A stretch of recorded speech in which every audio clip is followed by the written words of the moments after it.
And welcome back to the Weekly Why. This week we have Parsha Vayeshev. So this week chronicles a life, not so much the life of Jacob, but basically the end of Jacob's life. Jacob's the one who had the 12 sons and the daughter Dinah. So these became the 12 tribes of Israel. And it starts off with essentially with a description of his 12 sons, or 11 of his sons, ganging up on Joseph, who they perceive as the favorite son, and this son appears to think of himself as better than his brothers. And then it ends with them selling Joseph to a caravan, and he's taken to Egypt, where he then becomes the assistant to the vizier, to the Potiphar, who's kind of like the assistant to the pharaoh, and it ends there. Or after he's thrown in jail for being accused of basically coming on to his wife, Potiphar's wife. But something I'd like to address, though, is that the very first words of the Parsha is talking about Jacob. It says Vayeshev Yaakov, and Jacob settled. Now Rashi says that what this means is that Jacob retired, or he was looking to retire. It was a long life. He had raised 12 sons. He was tricked by his uncle Laban. He fought with his brother Esav. He, in fact, literally fought with an angel, and he was injured. This is a long, stressful life, and he was looking really to retire and just to kind of ease into his last years.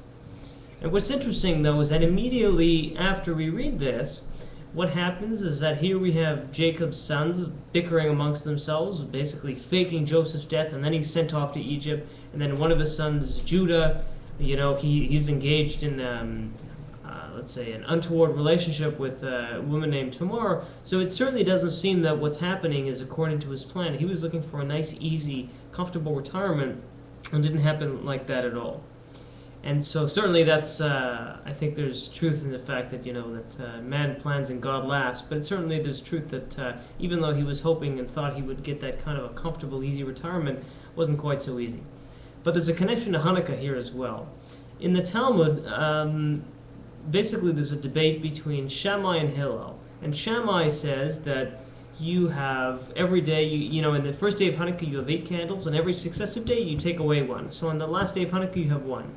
Hillel, however, which is what we obviously follow, the first day of Hanukkah you have 1 candle, and then 2, and then 3, until the last day you finally have the 8.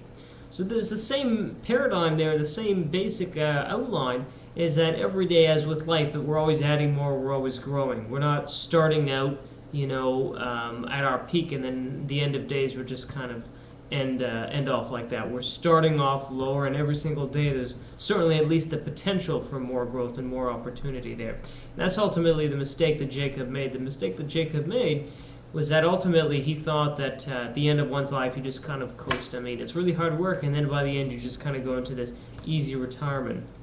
And that's really the same battle that we're fighting, and that the Maccabees fought as well, is that we're fighting this kind of pervasive attitude in society, this pervasive attitude in quote-unquote Greek or modern society. That's what happens. You work hard in your life, you retire at 60 or 65, and you just rest on your laurels.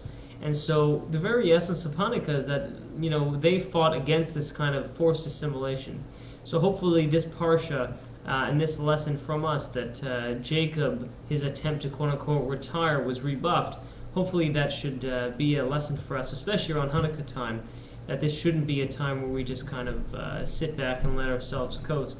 But hopefully every day we should be looking to add just a little more light, even if we just think about it and try. That's, I think, the most important first step. So that's it for Parshat Vayeshev. Best wishes, Shabbat Shalom, God bless.